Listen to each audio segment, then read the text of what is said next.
Assalamualaikum warahmatullahi wabarakatuh. A'udzu billahi minasyaitonir rajim. Bismillahirrahmanirrahim. Innal hamdalillah nahmaduhu wa nasta'inuhu wa nastahdihi wa nastaghfiruh. Wa na'udzu billahi min shururi anfusina wa min sayyiati a'malina. Man yahdihillahu fala mudilla lahu wa man yudlilhu fala hadiya lahu. Ashhadu an la ilaha illallah wahdahu la sharika lahu wa ashhadu anna Muhammadan 'abduhu wa rasuluh. فإن أصدق الحديث كتاب الله وخير الهدى هدى محمد صلى الله عليه وسلم وشر الأمور محدثاتها وكل محدثة بدعة وكل بدعة ضلالة وكل ضلالة في النار.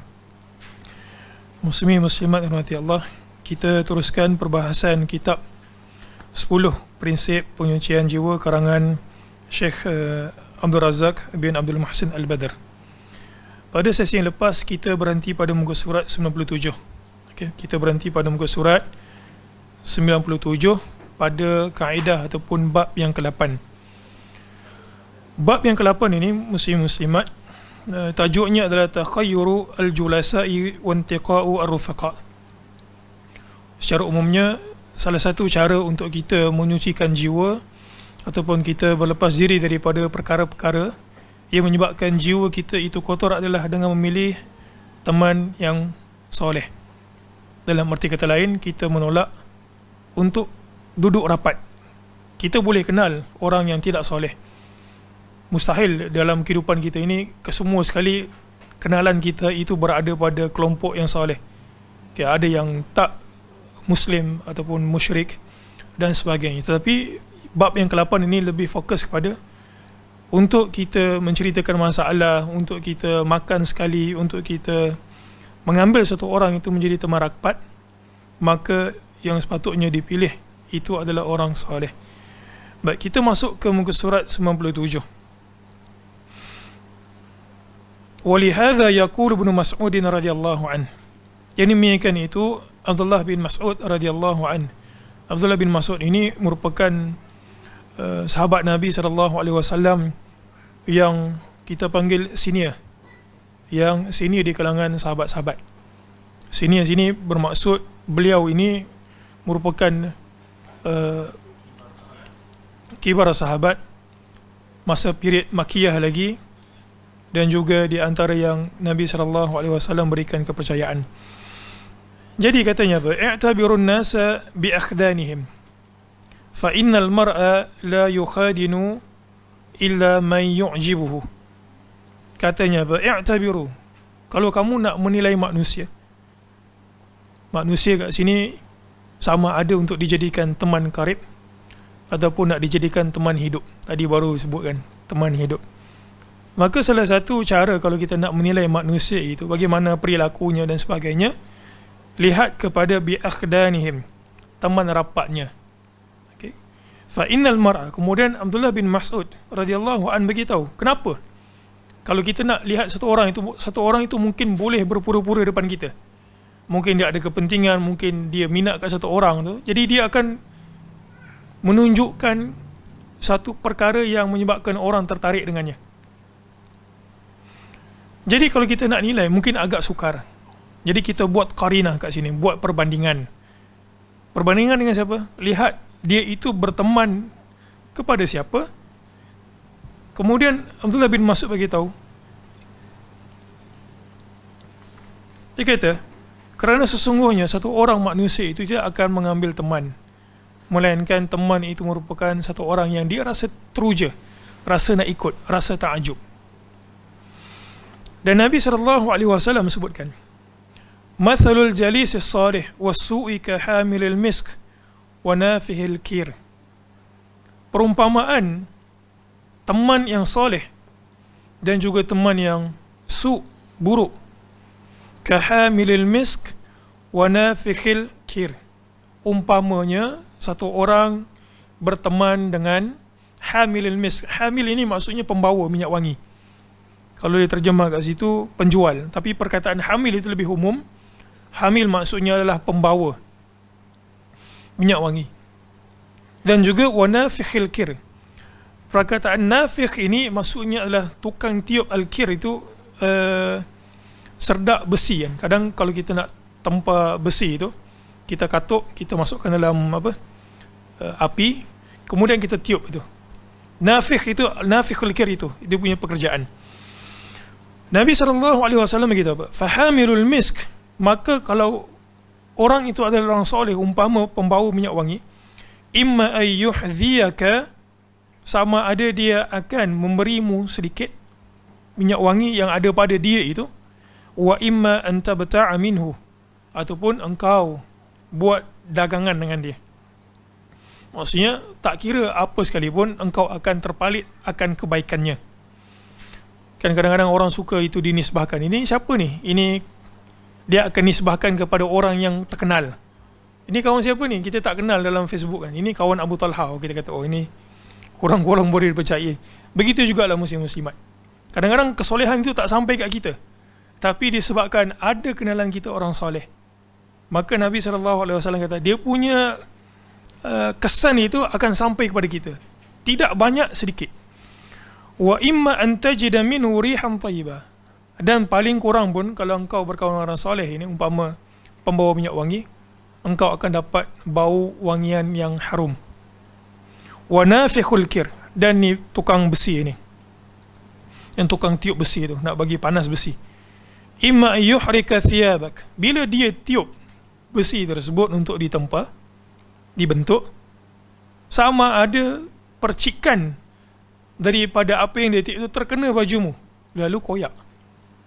Wa imma an tajida rihan khabitha, ataupun engkau akan terkena rihan, bau yang sangat tak menyenangkan, bau busuk.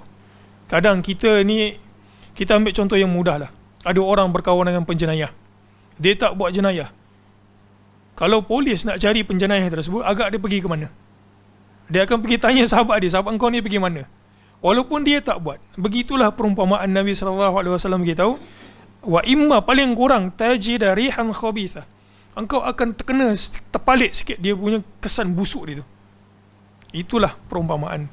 Memang benda ini muslim-muslimat sangat penting untuk kita ambil cakna. Qala al-Qadhi Iyad rahimahullah fi syarhi li hadzal hadis, fihi tajannubu khulata'is su'. Al-Qadhi Iyad ketika mensyarahkan hadis ini katanya apa? Pengajaran hadis ini, tajannubu khulata'is su', engkau menjauhi khulata' daripada bergaul dengan pergaulan orang-orang yang buruk, wa mujalasatil asyrar, dan juga pergi ke majlis asyrar. Jangan pergi ke majlis-majlis yang membawa kepada keburukan.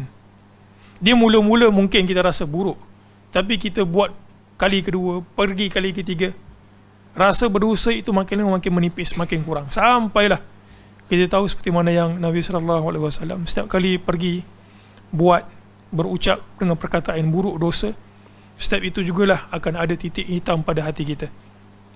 Kita pun begitu jugalah. Orang mula-mula sekali mencuri rasa berdebar, dah dapat barang curian tu dia rasa bersalah sangat, tapi dia pergi makan juga. Kali kedua berdebar juga mencuri tu, rasa bersalah, tapi tidak sebanyak ataupun tidak setebal masa kali pertama dia buat perbuatan tersebut. Jadi kena jauh daripada mujalasatil asyrar. Wa ahli bid'ah, dan juga ahli bid'ah, wal muhtabina linnas, dan orang yang suka mengumpat. Orang mengumpat ni muslim-muslimat, depan kita mungkin dia umpat orang lain, depan kita mungkin dia umpat orang lain, dan kita pun mendengar. Orang seperti ini pun kita kena jauh. Sebab apa? Para ulama sebutkan, sebab pada ketika kita tidak ada di hadapan dia, di antara salah satu mangsa possibility yang menjadi bahan umpatan, mungkin umpatan ni orang tak nampak gah sangat, mungkin tak up to date, digosip lah kita sebutkan, digosip. Salah satu bahan gosipan itu kalau kita tak ada depan dia, kita lah. Ini pun kena jauh. Li'anna jami'a haula'i yanfudhu atharuhum, kerana kesemua tadi ni orang yang buruk, ahli bid'ah, orang yang suka mengumpat, mereka itu akan melaksanakan kesan dia itu ila jalisihim, kepada teman. Dia akan saling mempengaruhi. Dia akan saling mempengaruhi. Wal haddu ala mujalasati ahli al-khair wa talaqqi al-ilmi wal adab. Dan kita sepatutnya pada hadis ini, al-haddu maksudnya digalakkan, untuk duduk bersama dengan orang-orang yang baik. Wa talaqqal ilmu wal adab, dan juga mempelajari ilmu dan juga adab. Wa hasanil huda, mendapat petunjuk yang baik, akhlak yang terpuji.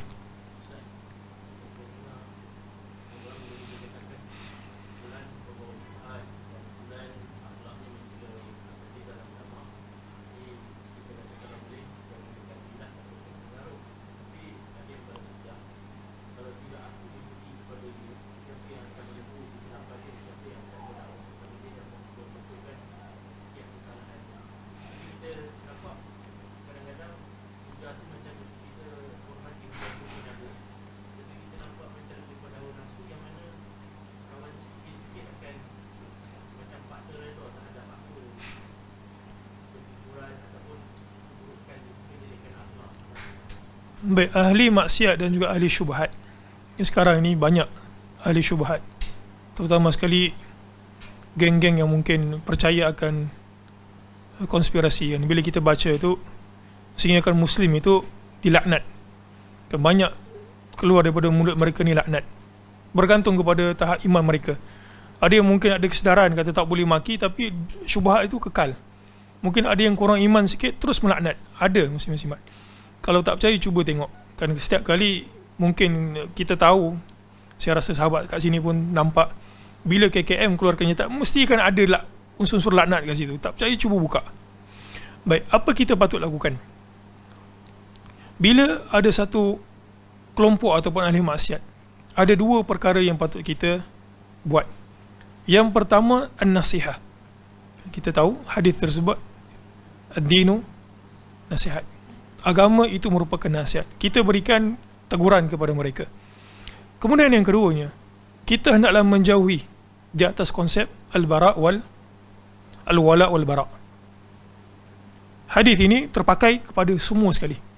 Hadis ini terpakai kepada semua sekali. Maksudnya kalaulah dia buat satu syubhat, dia buat ahli maksiat, maka pada ketika itu kita patut menjauhi. Dalam masa yang sama, tanggungjawab kita adalah menasihati, sentiasa menasihati. Dan bila maksiat tersebut berlaku, syubhat tersebut berlaku, maka hadis ini terpakai. Hadis ini terpakai. Maksudnya dia tidak akan sekali-kali menjadi julasak kita, menjadi sekel kita. Tapi dalam masa yang sama, jangan dilupakan bahawa kita masih ada tanggungjawab untuk memberikan nasihat dan juga memberikan pengajaran. Sebab syubhat ini, muslim-muslimat, mungkin pada orang yang tak kena, mungkin pada orang yang berilmu, maksudnya dia tahu benda itu salah, lalu dia tidak menjalankan tanggungjawab dia. Mungkin dia tak kena, tapi kena dekat anak-anak dia.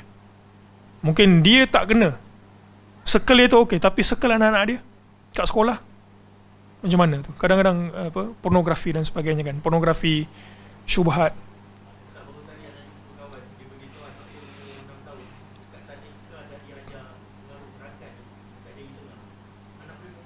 Betul?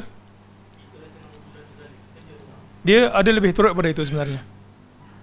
Ada lebih teruk daripada itu. Bukan sekadar sekolah yang so-called kita sebut kita ada aliran agama yang bukan agama. Bukanlah maksudnya bukan agama tu musyrik, bukan. Tapi maksudnya yang menjurus kepada tekanan diberikan penekanan bab agama tu. Sekolah-sekolah seperti pun ada. Jadi kat sini muslim-muslimat, kita kadang-kadang nampak benda tersebut lekeh. Jadi peranan kita mustahil, saya kena percaya, mustahil asatidzah boleh jawab semua soalan. Ini kadang-kadang soalannya tu soalan yang boleh buat artikel jurnal. Sampai kat kita tu, kita tengok soalan ni, ini dia kata, dia bagi screenshot baru tadi. Pasal adalah satu orang senior lah. Dia banyak tu kadang-kadang dia buat gitu, kemudian dia kata, Ustaz, macam mana apa yang patut dibuat? Dia gitu. Dia screenshot gitu, nak jawab tu dia panjang tau. Nak jawab panjang. Benda tersebut kita banyak, yalah kita banyak urusan, kita pun ada benda yang kita nak buat, nafkah dan sebagainya.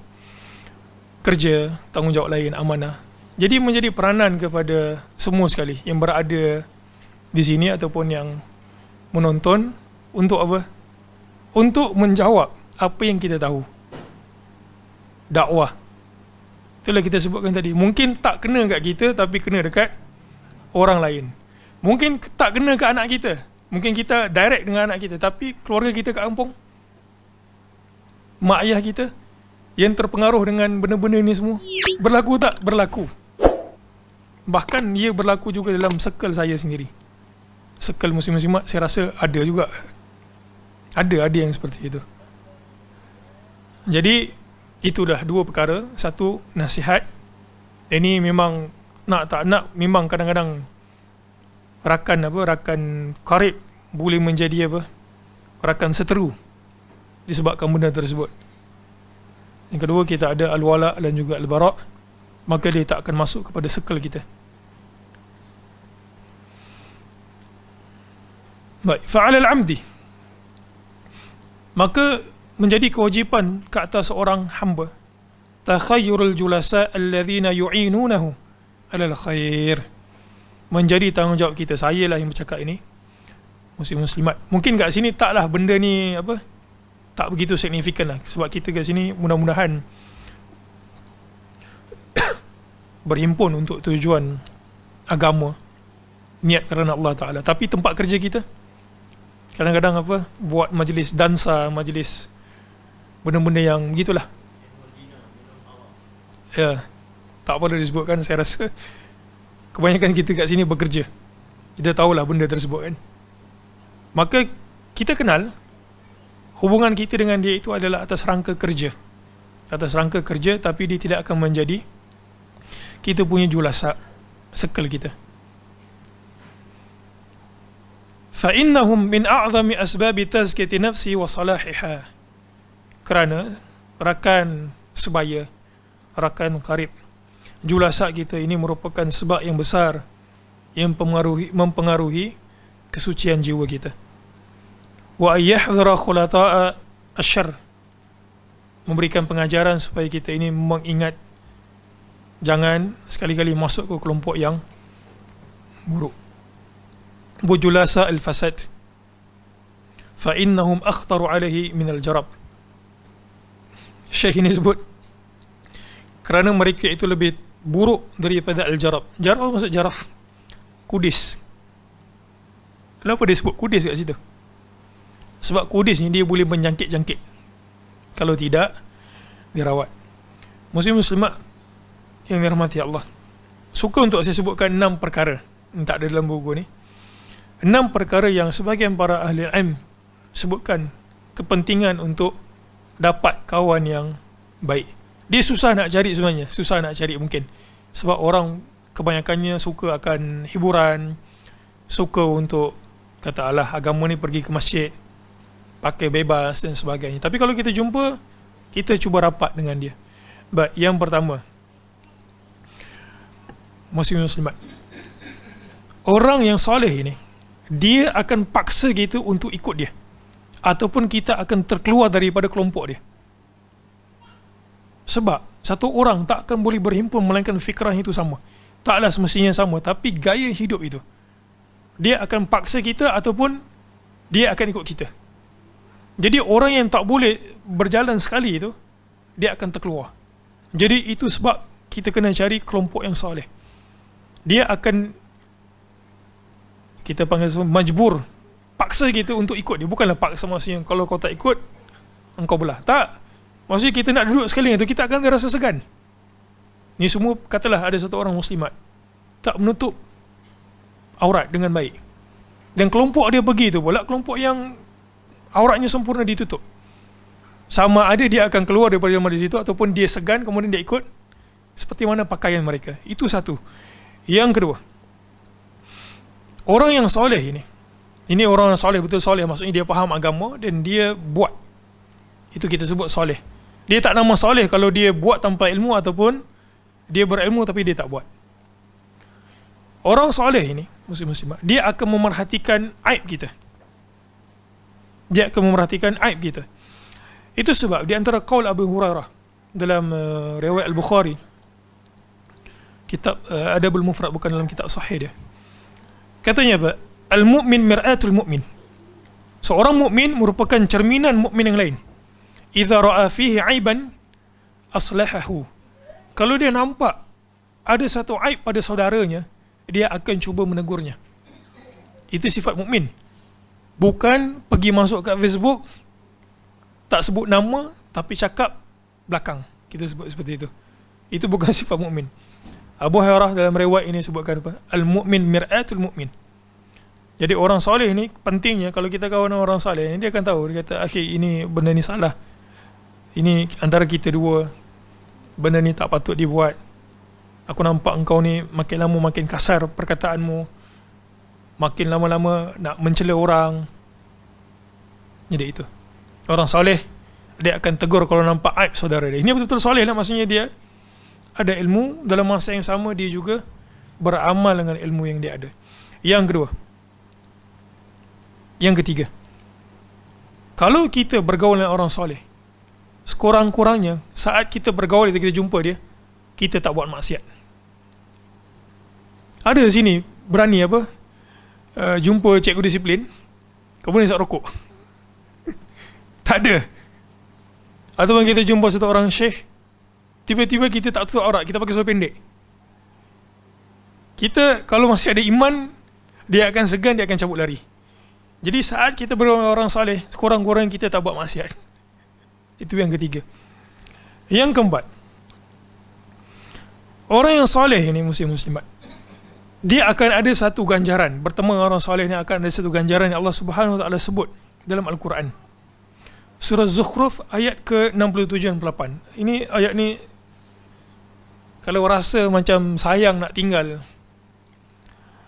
kawan-kawan kita ini dah bersahabat lama kan, tapi dia tu buat benda-benda maksiat, sayang nak tinggal lah. Baik, cuba renungkan surah Zukhruf ayat 67 dan 8. Allah Subhanahu Wa Taala sebut apa? Al-akhillau yawma idzin. Teman rapat pada hari itu. Pada hari apa? Hari manusia dibangkitkan, hari manusia dihisap. Ba'duhum li ba'din adu. Mereka itu akan saling berbalah. Berbalah sebab takut. Dia bukan berjaya, cemerlang, baik penilaian kat dunia. Dia punya pengakhiran itu syurga ataupun neraka. Jadi orang mula takut. Orang akan cari kesalahan, kalau boleh tuding kat orang, dia tanggung kesalahan aku. Allah Ta'ala sebut apa? Al-akhilla. Khalil ini maksudnya teman rapat. Yang kita dah sebutkan dulu kan. Kita ada orang yang kita kenal, tapi dia taklah rapat dengan kita. Macam kita pergi kedai fomen. Dan pakcik itu pakcik yang bukan Islam lah. Kita kenal, tapi kita taklah rapat dengan dia sampai kita boleh cerita masalah kat dia. Ayat ini Allah Ta'ala sebut apa? Al-akhilla. Yang teman rapat ini, mereka itu saling apa? Pada hari kiamat, adu, menjadi musuh. Kemudian Allah Ta'ala sebut illa, melainkan satu kelompok, illa al-muttaqin, melainkan orang yang bertakwa. Jadi ini beberapa faedah kalau kita bergaul dengan orang yang soleh. Wallahu a'lam. Alhamdulillah, kita masuk ke bab yang berikutnya. Bab yang ke-9. Bab ke-9 ini tajuknya adalah al-hadharu, berwaspada, minal ujub, rasa ta'ajub. Tahu kan rasa ta'ajub? Dia rasa akulah yang paling. Itulah rasa ujub, rasa ta'ajub. Wal ightirar, dan terpedaya bin nafs, dengan diri sendiri. Baik, kenapa bab yang ke-9 ini tajuknya adalah jangan rasa ta'ajub dan juga jangan tertipu dengan diri sendiri? Ada dua, muslim-muslimat. Orang yang ta'ajub dengan diri sendiri, dia akan ada dua kesan. Satu, dia akan tutup pintu muhasabah. Dia rasa, dia dah kata aku yang paling bagus. Kan kita dalam psikologi kita ada satu penyakit disebut sebagai apa? Narcissistic. Pernah dengar sikap gitulah. Dia yakin diri bahawa dia tu yang terbaik, dan orang lain semua lekeh. Yang kedua, bila kita ujub dengan diri sendiri dan juga tertipu, satu, dia akan tutup pintu muhasabah. Yang kedua, dia akan mula mencela manusia. Sebab pada pandangan dia, yang lain itu rendah daripada dia. Jadi itu sebab dia masuk ke bab yang ke-9 ini. Dalam riwayat Al-Baihaqi dalam Syu'ab Al-Iman, ada satu riwayat disebutkan thalathun muhlikat, ada 3 perkara yang binasa. Kita sama-sama muhasabah lah. Ada 3 perkara ataupun ada 3 trait, 3 sifat yang patut kita jauhi. Saya yang berbicara dan juga muslim-muslimat yang mendengar, kita ambil pengajaran daripada 3 perkara ini. Thalathun muhlikat, ada 3 perkara yang membinasakan. Yang pertama apa dia? Syuhun muta'. Syuh ini kedekut pada perkara yang dia sepatutnya berikan, hak dia tak berikan, dia tahan, kedekut. Syuh muta'. Sebab apa? Takut miskin, takut dia seolah beranggapan kalau aku bagi rezeki aku habis, sedangkan Allah Subhanahu Wa Taala Maha Kaya. Ini membinasakan, akan menyebabkan apa? Diri sendiri rosak, keluarga porak-poranda. Ya, dah kedekut pada yang patut diberikan, dia tak beri. Syuh muta'. Kemudian yang kedua apa dia? Syahwat muttaba'. Ikut syahwat yang dituruti. Dan yang ketiga, i'jabul mar'i bi nafsih. Dia rasa suatu orang manusia itu rasa takjub akan diri dia. Dan riwayat ini sebutkan wa thalathun munjiyat, ada 3 perkara yang akan menyelamatkan kita ini dunia dan akhirat kita. Apa 3 perkara tersebut? Yang pertama adalah khasyatullah fi sirri wal alaniyah. Takut akan Allah Subhanahu Wa Taala fi sir, pada kita bersendirian, dan juga al-alaniyah. Kita ini muslim-muslimat, kita kena nampak baik. Dalam masa yang sama, kita memperelokkan kita punya sir. Jangan pula kata, alah tak apalah, aku nampak tak baik, tak apa, yang penting aku dengan Allah Ta'ala bagus. Tak. Dia berjalan serentak. Dan kita kena elak daripada diri kita ini difitnah. Dan yang kedua, al-qasdu fil ghina wal faqr. Kita berada pada pertengahan. Ketika kita ini Allah Subhanahu Wa Taala kurniakan rezeki banyak, dan ketika kita dalam keadaan fakir, kita mesti berada dalam al-qasad, berada kat tengah. Kalau kita kaya, jangan terlalu boros, dan kalau kita miskin, jangan sampai kita kedekut sehingga kan tidak memberikan pada hak yang berhak menerima. Dan yang terakhir, wa kalimatul haq fir ridha wal ghadab. Mengungkapkan perkataan yang benar masa kita tengah marah ataupun masa kita dalam keadaan tenang. Baik, 105. Qala Allah Ta'ala, Allah Subhanahu Wa Ta'ala berikan teguran kepada kita, fala tuzakku anfusakum. Janganlah kamu memberikan tazkiyah kepada diri kamu. Maksudnya, aku ni dah okey, aku ni dah bagus. Manusia ni, sepuncak mana pun dia punya ilmu, sejauh mana pun dia train diri dia untuk tidak melakukan maksiat, mesti akan ada kekurangan. Allah Ta'ala sebut, fala tuzakku anfusakum. Janganlah kamu menyucikan diri kamu sendiri. Huwa a'lamu biman ittaqa. Kerana yang paling tahu akan diri kita lebih daripada segala makhluk, hatta malaikat sendiri sekalipun. Dalam kita ni kan adalah Allah Subhanahu Wa Ta'ala. Baik, Allah Subhanahu Wa Ta'ala melarang perbuatan memuji diri, bima yadullu ala zakatiha wa salahiha, lianna taqwa mahalluha al-qalb. Kerana takwa tempatnya itu berada dalam hati. Wallahu azza wa jal huwa a'lam.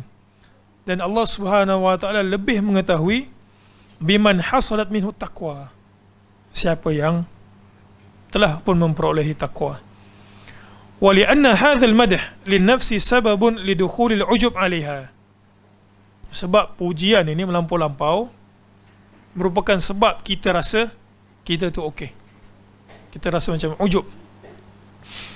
Wa sababun lirriya, dan sebab riya, menunjuk-nunjuk. Alladhi huwa muhbitu lil a'mal. Wal mu'min, ini kita sebutkan tadi, mukmin itu mahmajtahada, walau sekuat mana sekalipun dia bermujahadah fi fi'li salihat, untuk melakukan kesalihan, wajtinabil muharramat, dan menjauhi daripada perkara yang haram. Fa innahu la yuzalu muqassira, dia mesti akan ada kekurangan. Wa zaliman li nafsih, dan juga zalim terhadap dirinya sendiri. Bukti, cuba lihat pada perenggan yang berikutnya. Syekh ini bawakan satu riwayat manusia yang paling soleh setelah para anbiya. Siapa dia? Yang paling beriman kepada Allah Ta'ala, Abu Bakar, yang Nabi SAW jadikan syurga buat insan ini. Masa dia datang jumpa Nabi SAW, dia minta ngajar doa yang nak disebutkan ketika solat. Baik, apa yang Nabi SAW ajar kat dia? Allahumma inni zalamtu nafsi zulman kathira wa la yaghfiru dhunuba illa anta faghfir li maghfiratan min indik warhamni innaka anta al-ghafuru ar-rahim. Ketika Abu Bakar tanya kat Nabi, nak doa apa masa solat, Nabi SAW ajarkan doa ini. Apa kandungan doa ni? Minta ampun kepada Allah Subhanahu Wa Taala. Kenapa Syekh ini bawa riwayat ini? Dia nak bagi tahu Abu Bakar itu, kalau nak dibandingkan dosa Abu Bakar dengan kita, iman Abu Bakar dengan kita, jauh. Bahkan kalau kita nak cari dosa Abu Bakar sepanjang riwayat hidup dia itu, kalau kita baca, mungkin susah nak cari. Dan dijamin syurga. Pun begitu, Nabi SAW ajarkan kepada Abu Bakar untuk minta ampun kepada Allah Subhanahu Wa Taala. Jadi tak adalah yang martabat lebih tinggi daripada Abu Bakar ini, muslim-muslimat. Tidak di kalangan sahabat Abu Bakar yang the best. Lagilah jauh kita. Baik, cuba lihat ni. Ini satu riwayat yang sangat menarik ni. Kalau kita lihat Aisyah ni, ini mungkin jarang disebutkan. Saya tak tahulah pernah tak asatidzah sebutkan riwayat ini. Aisyah radhiyallahu anha sa'alat, bertanya tentang firman Allah Subhanahu Wa Taala. Maksudnya Aisyah minta Nabi SAW tafsir ayat ini. Walladzina yu'tuna ma ataw wa qulubuhum wajilah annahum ila rabbihim raji'un. Baik, kalau kita cuba jangan tengok dulu kat bawah tu. Saya baca maksud ayat ni. Walladzina, dan orang-orang yang yu'tuna ma ataw, memberikan apa yang mereka diberikan. Okey. Maksudnya siapa ni? Orang yang beriman, dia buat infak, dia berikan sedekah. Allah Ta'ala sebut wa qulubuhum wajilah. Orang yang beri infak ni, berikan sedekah ni, dia punya hati wajilah, rasa gemetar. Annahum ila rabbihim raji'un, yang mana mereka itu sedar bahawa dia akan kembali kepada Allah Subhanahu Wa Ta'ala. Qalat, Aisyah radhiyallahu anha katanya, dia nak cubalah tafsir ayat ini. Dia kata, ahumul ladzina yashrabuna al-khamra wa yasrikun. Dia kata, ya Rasulullah, apakah mereka ini orang yang minum arak dan juga orang yang mencuri? Kalau kita tengok ayat tersebut, muslim-muslimat, seolah macam kita rasa, kita rasa, jangan tengok kat bawah tu dulu. Kita rasa orang ni beriman tapi dia buat maksiat. Jadi bila datang jumpa Allah Ta'ala dengan amalan dia tu, tapi dalam masa sama dia ada maksiat yang Allah Ta'ala akan hisap dia. Nabi SAW sebut, la ya bintas siddiq. Dia kata, bukan begitu wahai anak perempuan as-siddiq.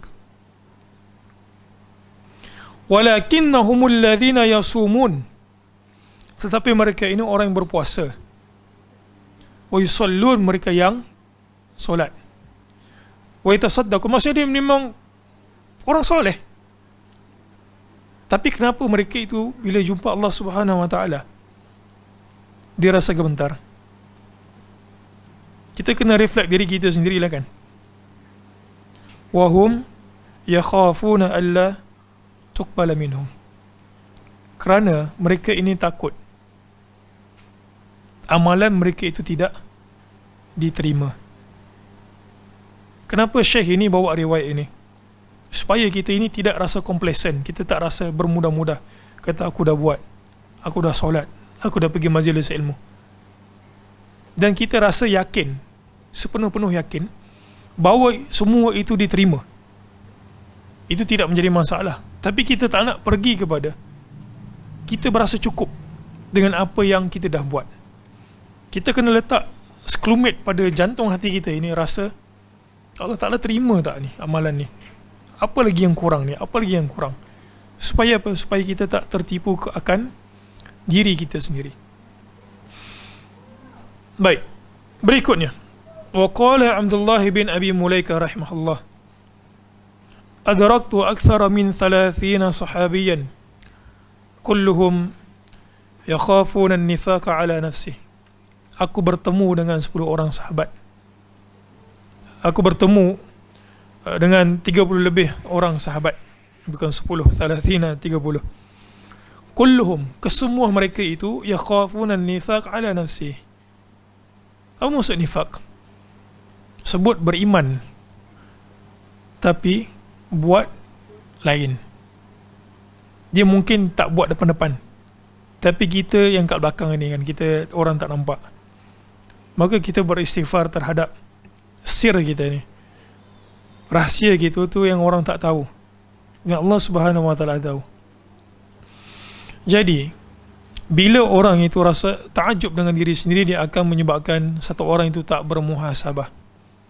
Apa maksud muhasabah, muslimat?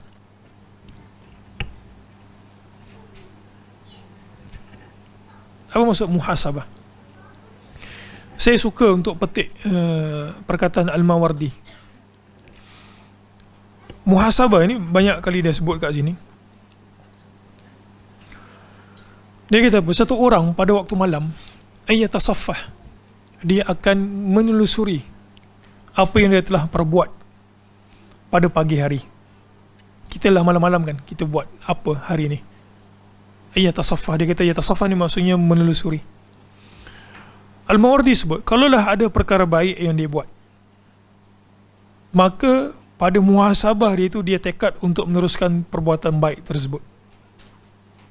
Dan kalaulah ketika dia menelusuri, tengok apa amalan dia buat pada hari tersebut, dia nampak ada kekurangan, dia hendaklah perbetulkan kekurangan tersebut kalau boleh.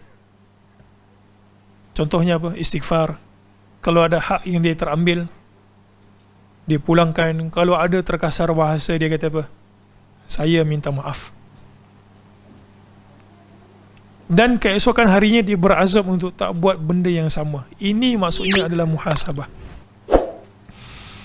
Baik, yang terakhir dalam bab ini,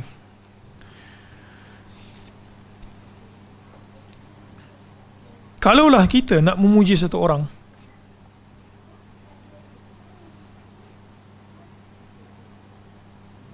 apa yang patut kita buat?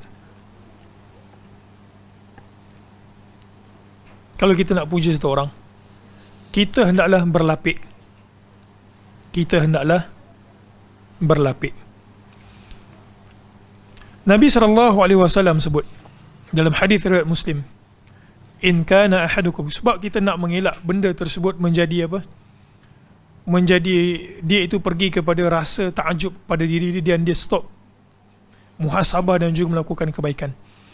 In kana ahadukum madihan la mahalata, kalau salah seorang daripada kamu ini nak memuji dan tak dapat tidak dia rasa nak puji ke orang tersebut, falyakul, maka hendaklah dia sebut apa? Ahsibu kadza wa kadza, aku menyangkakan dia itu orang yang baik dan juga orang yang baik. Ini mungkin ada satu orang yang suka apa, menjodoh-jodohkan orang kan. Dia akan tanya, orang ni macam mana?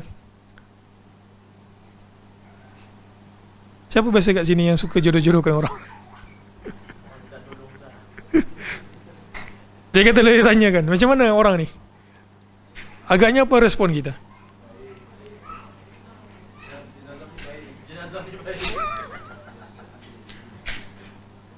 Itulah yang tu bagi syahadah kat jenazah. Nabi kata apa? Ahsibu, sebut. Dia kata aku sangka, aku rasa gitu. Dia berlapik sikit. Ahsibu, aku menyangkakan sepanjang pertemuan kami ini secara zahirnya. Kita sebut seperti itu. Wa in kana yara annahu kadza, kadzalik wallahu hasibuhu, dan Allah Subhanahu wa taala yang akan menghisapnya. Wala yuzakki 'ala Allahi ahada.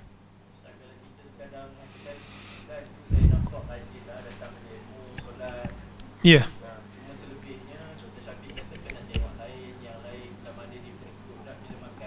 Betul.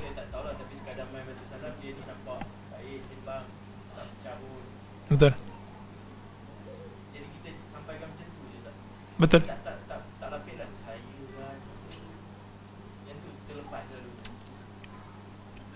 Maksudnya kita tak menjazamkan pujian itu.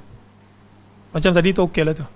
Kita kata sepanjang perkenalan kami, saya nampak sahabat ini selalu datang ke majlis ilmu. Dan bila saya ke rumah dia, kita lihat dia hormat akan orang tua dia. Itu merupakan satu lapisan untuk satu orang itu kenal satu orang. Itu sebab bahaya sebenarnya kalau ada orang yang pergi ke saya lah, kata Ustaz macam mana ni saya minat dengan dia. Dia agak susah sebenarnya. Saya sendirilah rasa macam beban. Sebab kalau jadi something dekat tu, agak siapa yang dia akan cari.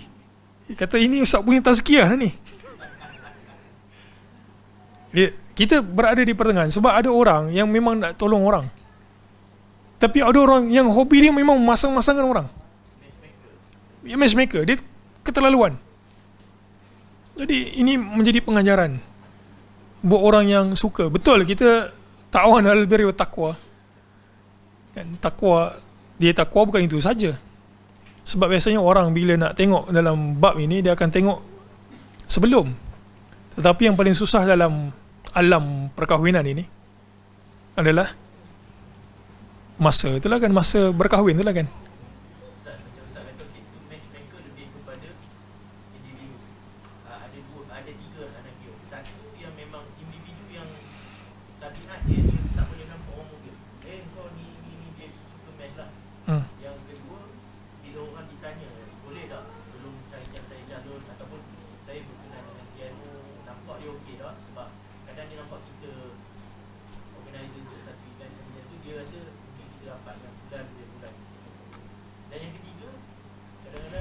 Oh, ini boleh buka satu kuliah ni.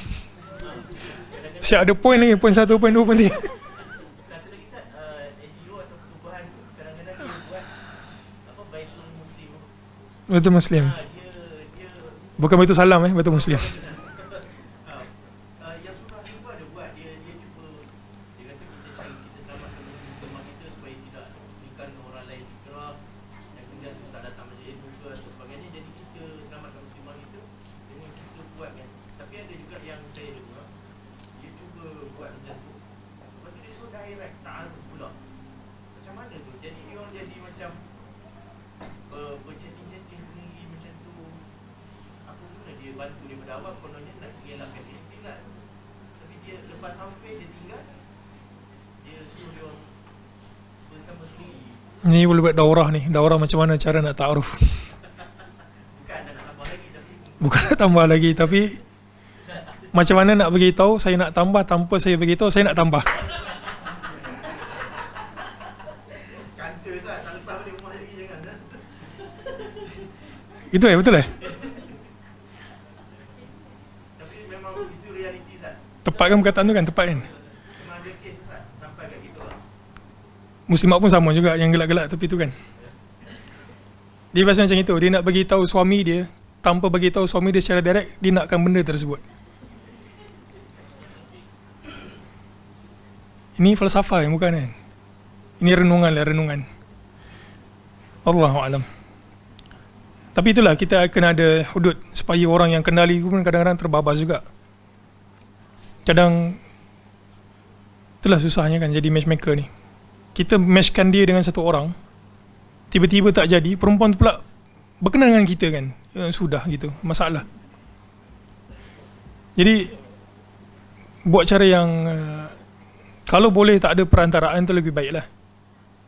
Kerana berani sikit lah bagi tahu saya berkenan, boleh tak saya jumpa orang tua.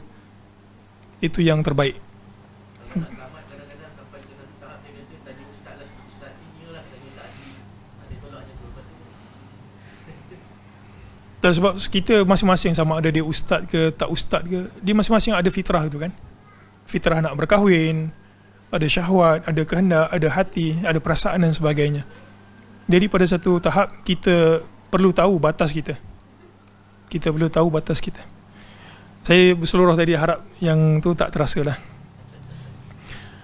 Kalau terasa menyebabkan dia muhasabah ke arah kebaikan, tu tak apa. Wallahu a'lam.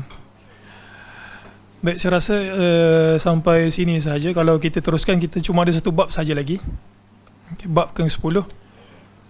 InsyaAllah kalau sekali satu lagi majlis, insyaAllah habis. Boleh kot sampai bab yang ke-10. Jadi itu sahaja saya kira pada malam ini. Mudah-mudahan ada kebaikan untuk saya yang berbicara dan juga muslim-muslimat yang mendengar. Innahu waliyyu dzalika wal qadir alaih.